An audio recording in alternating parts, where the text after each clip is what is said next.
Pagkatapos nga namin makabili ng cake, dumiretso na kami dito sa food court. Pati ba naman dito ay standing kami. Charot! Heto lang din kasing bakanting table. Pagbukas nga niya doon sa paper bag, akala niya bag lang yung binigay ko sa kanya. Kaya naghahanap pa siya sa loob ng paper bag. Sabi ko naman sa kanya dyan, buksan niya yung sa loob, baka meron pa. At saka sabi ko sa kanya dyan, merong bato na nakalagay sa loob. Charot! Dito ko na pina-unbox sa loob ng mall. Baka kasi pag uwi namin, wala nang laman sa loob. Ako yung masusurprise nun. Charot! Hindi nga siya makapaniwala nung una. Akala niya pinagluloko ko siya. Pero deserve niya naman yan mga guys. Siya din kasi lagi sumusuporta sa akin kapag gumagawa ko ng vlog. Siya din yung unang naniwala sa akin. Nadarami yung mga followers ko. Pagkatapos nga nun, nagyakap kami dito. Kunwari hindi kami nag-aaway ng magkapatid. Charot! Pero na-realize namin, ang dami palang kumakain dito. Baka sabihin nila, nababalo na kaming dalawang magkapatid. Binilisan na nga lang namin kumain dito. Baka kasi naghihintay na yung mga bata na naglalaro sa computer shop. Pagka uwi nga namin, busy lahat sila sa paglalaro. Heto pala si Ken tsaka si Butoy. Pagkatapos ko nga mabisita yung shop, dumiretso na ako dito sa loob ng bahay. Naligo. Yan. Pakilinis yung sasakyan. Ang dumi-dumi kasi alis kami ng mga friends ko. Dalian mo, no?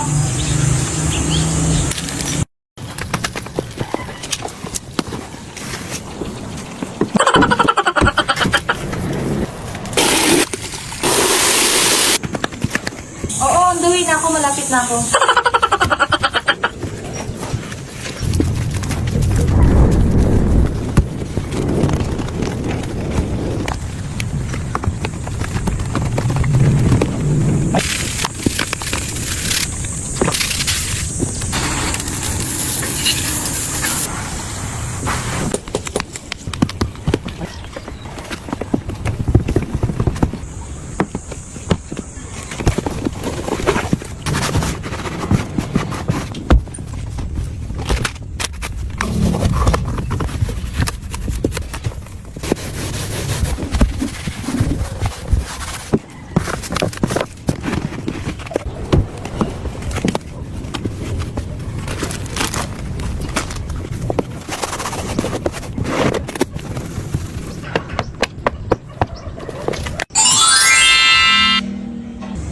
Yang, nag-text yung kaibigan ko, hindi na daw kami tuloy.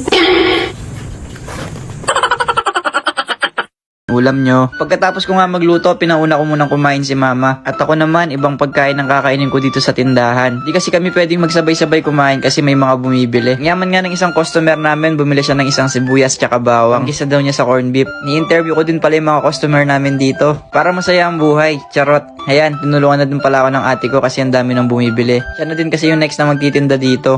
Kakatapos lang din niya kasing kumain pero ako ayok pa munang kumain kaya aasarin ko muna siya. Habang nagtitinda pala ako dito, yan, nakita ko yung mga bata dito. Ang aga nila magsugal. Kara-crush yata yung nilalaro nila. Yan, nahiya sila kasi binivideo ko daw. Naalala ko nung bata ko, isa ako sa mga yan. Pero ngayon, vloggers na ako sa Facebook. Charot. At heto ako ngayon, gumagawa ko ng voice over. Hello sa inyo. Bye-bye!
tao dito. Sila na daw unang titikim sa cake. Kailangan pala tanggalin yung sa harapan para magpantay na siya. Eto nga, pinukbang na namin yung kalahati ng tinapay. Tinapay pa nga lang siya, pero ang sarap na. Lasa siyang monde na may konting mamon. Chawot! Pagkatapos nga namin matikman yung kalahati ng tinapay, ilagay na din namin yung icing na nagawa kanina. Eto na din pala yung huling ilalagay. Yung minelt na tsokolate kanina. Dahan-dahan nga lang ako sa paglagay dyan kasi baka masira. Pero okay lang daw yon kasi pang movie marathon daw nila to. Di pa nga ako makatulog. Sasama na lang din ako sa kanila makikinood. Okay, what's your bring? Cake! Okay, what's your bring? Biscuit. What's your bring? Snack. What's your bring? What's your bring? What's your break? What's your break? Movie! Dito na din pala kami nanood. Dito na din kami lahat matutulog. Nakatulog na nga yung kuya ko. At yung mga ibang nandito sa bahay. Kaya habang nanonood sila, natutulog na din ako dito. Ayun lang. Bye-bye! She be my queen since we were 16. We want the same things, we dream the same dreams, alright. Crush na crush kita.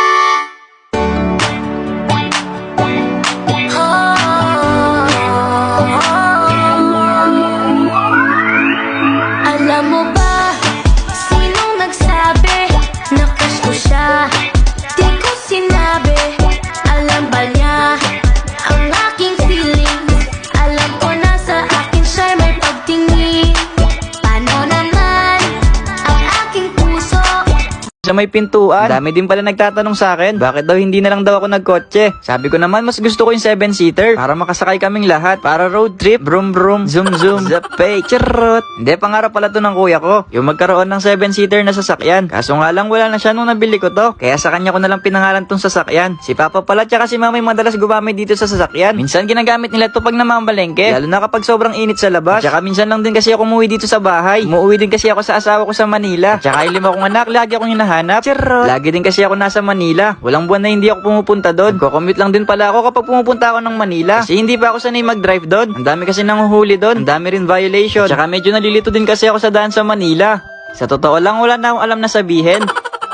Kaya magi-story time na lang ako sa inyo. Kikwento ko na lang sa inyo yung napanood ko nung isang araw. Nakalimutan ko na yung title. Kaya ito, kwento ko na lang sa inyo. May isang OFW. Nagtatrabaho siya sa ibang bansa. 10 years yata siya nagtrabaho doon. Tapos umuwi na siya ulit. Nagpasundo pala siya sa jowa niya sa airport. Crush kita.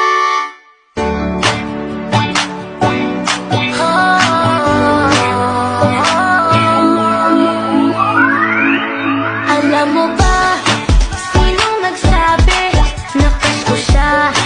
Di ko sinabi, alam ba niya ang aking feelings? Alam ko na sa akin siya may pagtingin.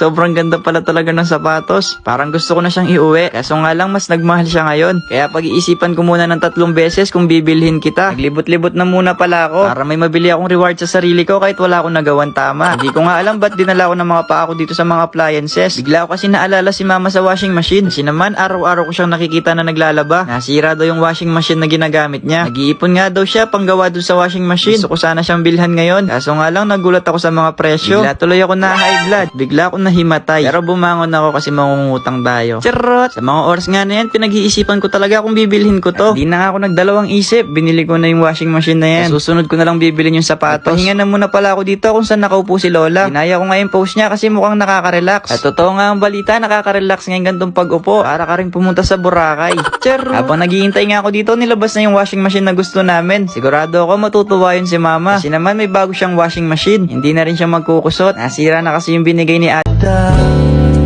Hay nako, may pag-asa ba ako? Sabihin mo.